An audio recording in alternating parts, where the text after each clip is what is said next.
સોસાયટીમાં સમજોશ કે નહીં? કોણ? કલેક્ટર.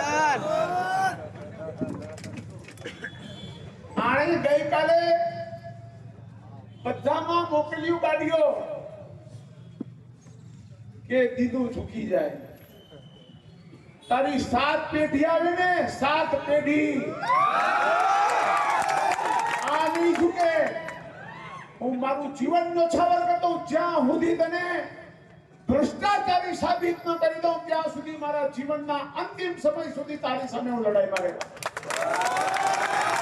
મને ખબર છે કે તું 2, 4, 5 મહિનામાં 6 મહિનામાં રિટાયર થઈ જા, એ પછી પણ મારી લડાઈ હું તારી સાથે છોડીશ નહીં. તને પૂછવું હોય તો પૂછી લેજે. આ કોડીનારના પટેલને ને શાસ્ત્રીને સુપ્રીમ કોર્ટ સુધી અમે છોડ્યો નતો એને.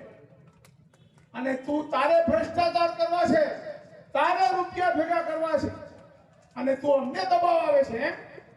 મારું જેટલું પણ ગેરકાયદેસર હોય ને એટલું તું તારે પાડી નાખ એટલે મારે બધું કાયદેસર થાય. મારા છોકરાઓને પછી શાંતિ.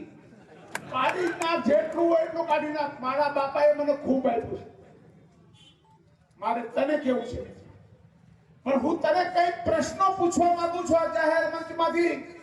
હું ગુજરાત સરકારને પણ વિનંતી કરું છું, મુખ્યમંત્રી શ્રીને પણ વિનંતી કરું છું કે મારા મુદ્દાઓનું તમે ધ્યાનથી અમારી સાર્વજનિક રજૂઆતના રૂપમાં લઈ અને આ ઉચ્ચ અધિકારી ઉપર સીબીઆઈ કક્ષાની એસીબીની તપાસ મુકાવવા અમારી હાર્દિક વિનંતી છે.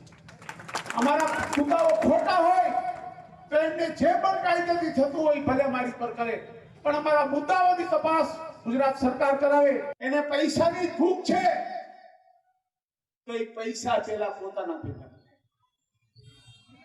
મેં અહીંયા જ તે દિવસે એને ભાષણમાં કીધું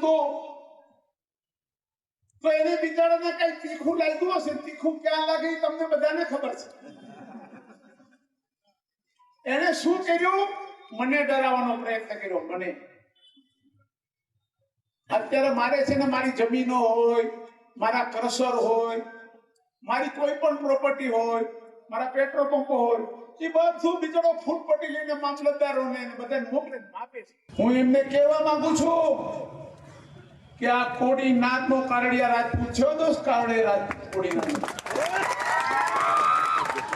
તું ગમે તે હોય